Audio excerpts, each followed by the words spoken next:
আমলে সালেহ ইন্নাল্লাযীনা আমানু ওয়া আমিলুস সালিহাতি কানাত লাহুম জান্নাতুল ফিরদাউসে নুজুলা। মানে মেহমানদারি। নুজুলা মানে কি?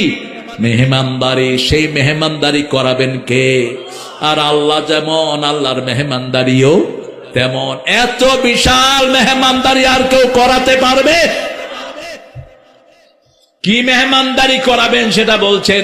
ও আসহাবুল ইয়ামিন মা আসহাবুল ইয়ামিন ফি সিদরিম মখদুদ ও তালহিম মাদুদ ও যিল্লিম মামদুদ ও মাইন মাসকুব ও ফাকিহাতিন কাসীরাতিন লা مقطوعة ولا ممنوعة وفرش مرفوعة إنا أنشأناهن إنشاء فجعلناهن أبكارا عربا أترابا لأصحاب اليمين ثلة من الأولين وثلة من الآخرين।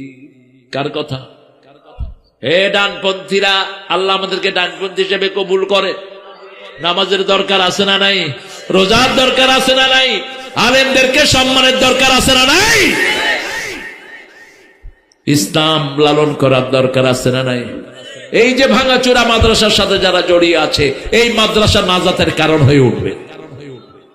একটা ঘর ভাঙাচোরা দেখছেন, কিছু লোক এটার পিছনে হাঁটছে। কাজী ইব্রাহিম 35 বছর বুখারী পড়ালেন। বলছেন, মামা শুধু আল্লাহকে বলতাম, আল্লাহ আপনি যেটা পছন্দ করেন সেটা আমাকে দেখান, যেটা আপনি পছন্দ করেন সেটা দেখেন। কয় স্বপ্ন দেখি আমি ফোরকানিয়া মাদ্রাসায় কোরআন পড়াচ্ছি। 4000 ফোরকানিয়া গঠন করলেন এই কাজী ইব্রাহিম। কয় হাজার? 4000। চিনেন কাজী ইব্রাহিমকে? কাজী ইব্রাহিমের নানা হলো হাটহাজারীর প্রথম ছাত্র আশরাফ আলী থানভী রাহমাতুল্লাহ আলাইহি। 18 দিন তার নানার বাড়িতে ছিলেন। বালিশ এবং কোটি রেখে গেছে। বালিশ আর কোটি। তার বড় মামা বাইতুল মোকাররমের প্রথম খতিব। তার দাদা হলো রায়পুর আলিয়ার প্রতিষ্ঠাতা প্রিন্সিপাল।